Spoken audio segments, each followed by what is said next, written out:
Halo teman-teman, perkenalkan namaku Inka Fatima Rimadani. Aku mahasiswi agribisnis dari Universitas Majalengka. Oh iya, di sini aku mau menjelaskan mengenai dinamika atau perilaku konsumen dalam produk agribisnis. Ngomong-ngomong soal perilaku konsumen, apa sih yang dimaksud dengan perilaku konsumen itu? Perilaku konsumen merupakan proses dan aktivitas ketika seseorang berhubungan dengan pencarian, pemilihan, pembelian, penggunaan, serta pengevaluasian produk dan jasa demi memenuhi kebutuhan dan keinginan. Lalu, apa sih yang menjadi manfaat dari studi perilaku konsumen? Yang pertama yaitu memahami perbedaan berbagai kelompok konsumen. Nah, sebuah produk itu bisa mempunyai berbagai macam konsumen. Setiap konsumen itu tentunya berbeda kan ya. Lalu, kebutuhan serta keinginan mereka pun tidak sama. Bagaimana sih cara memahami perbedaan ini? Jawabannya yaitu melakukan studi perilaku konsumen. Karena dengan adanya studi perilaku konsumen, salah satunya yang menjadi manfaat adalah memahami perbedaan berbagai kelompok konsumen yang ada. Manfaat yang kedua yaitu merancang program marketing yang sesuai.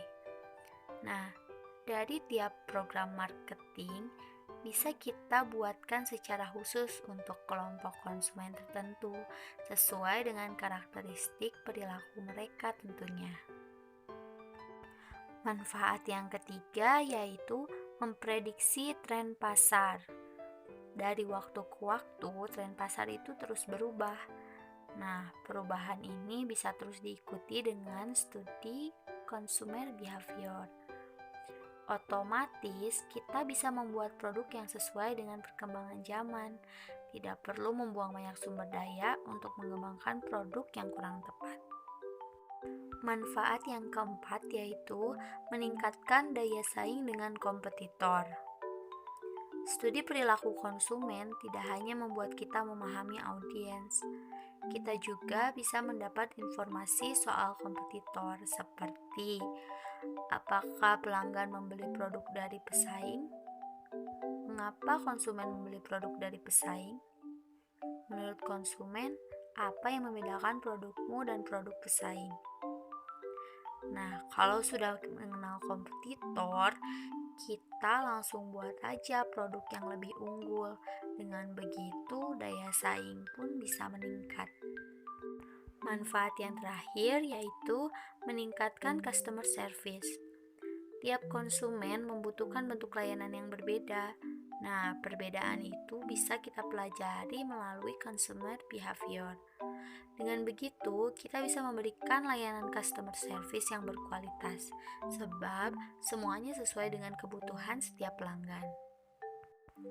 Selanjutnya, kita bahas mengenai informasi apa saja sih yang didapat dari perilaku konsumen. Yang pertama yaitu analisis campaign. Sudahkah campaign yang kita lakukan itu efektif? Jangan-jangan kegiatan ini tidak berpengaruh pada keinginan konsumen untuk membeli produk kita. Nah, kita bisa mengetahui jawabannya melalui studi perilaku konsumen. Dengan begitu, dampak campaign ini bisa kita nilai. Informasi yang didapatkan berikutnya yaitu analisis pendapat konsumen. Kalau kita ingin tahu pendapat konsumen terhadap brand atau produk yang kita jual, lalu kita lakukan saja studi ini. Kita juga bisa menganalisis pengaruh pendapat itu terhadap perilaku konsumen.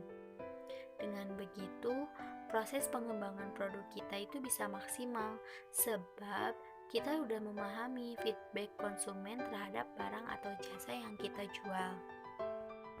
Informasi yang didapat berikutnya yaitu segmentasi atau pengelompokan pasar. Saat melakukan pembelian, setiap orang mempunyai motivasi yang berbeda. Terkait dengan itu, studi ini dapat membantu kita menyusun kelompok konsumen sesuai dengan kategori atau demografi tertentu. Tidak hanya itu saja loh, kita juga bisa mengembangkan produk yang tepat untuk kelompok-kelompok yang sudah ada. Selanjutnya kita akan bahas mengenai faktor apa saja sih yang mempengaruhi perilaku konsumen. Yang pertama itu ada faktor pribadi. Faktor pribadi merupakan minat dan pendapat seseorang sebagai konsumen. Secara khusus, faktor ini juga bisa dipengaruhi oleh demografi seperti usia, jenis kelamin, budaya, profesi, latar belakang, dan lain sebagainya. Selanjutnya ada faktor psikologis.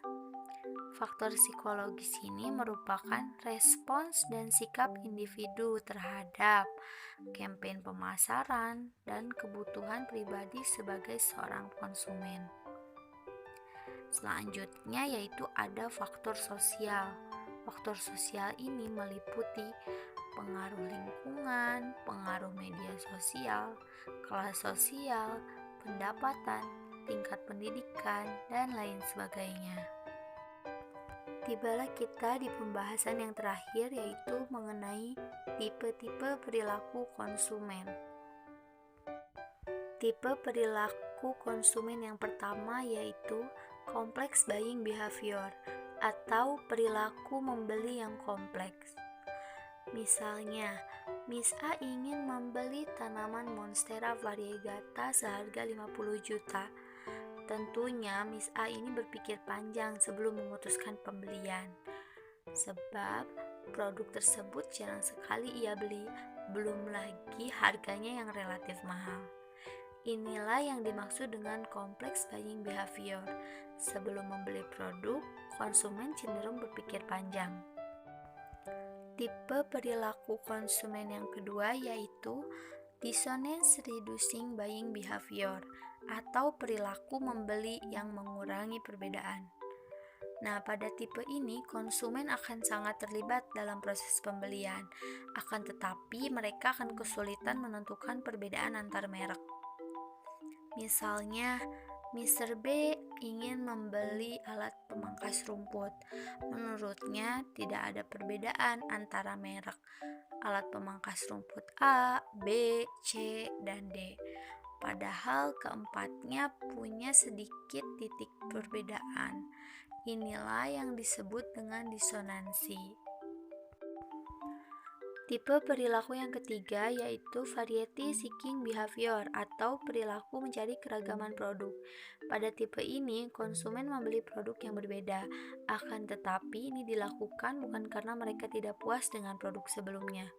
Perilaku tersebut didasari oleh motivasi untuk mencari variasi dari produk yang telah mereka miliki.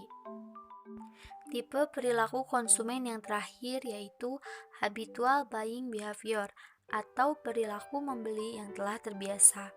Misalnya, Miss A ingin membeli sampo. Miss A ini terbiasa membeli sampo merek E dan tidak ingin melirik merek lainnya.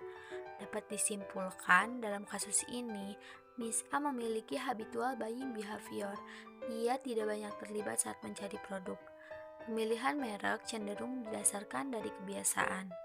Dengan begitu, keputusan pembelian tidak dipengaruhi oleh loyalitas ataupun campaign dari produk yang dibeli. Sekian pembahasan yang bisa aku sampaikan. Terima kasih. Mohon maaf apabila ada kesalahan. See you guys.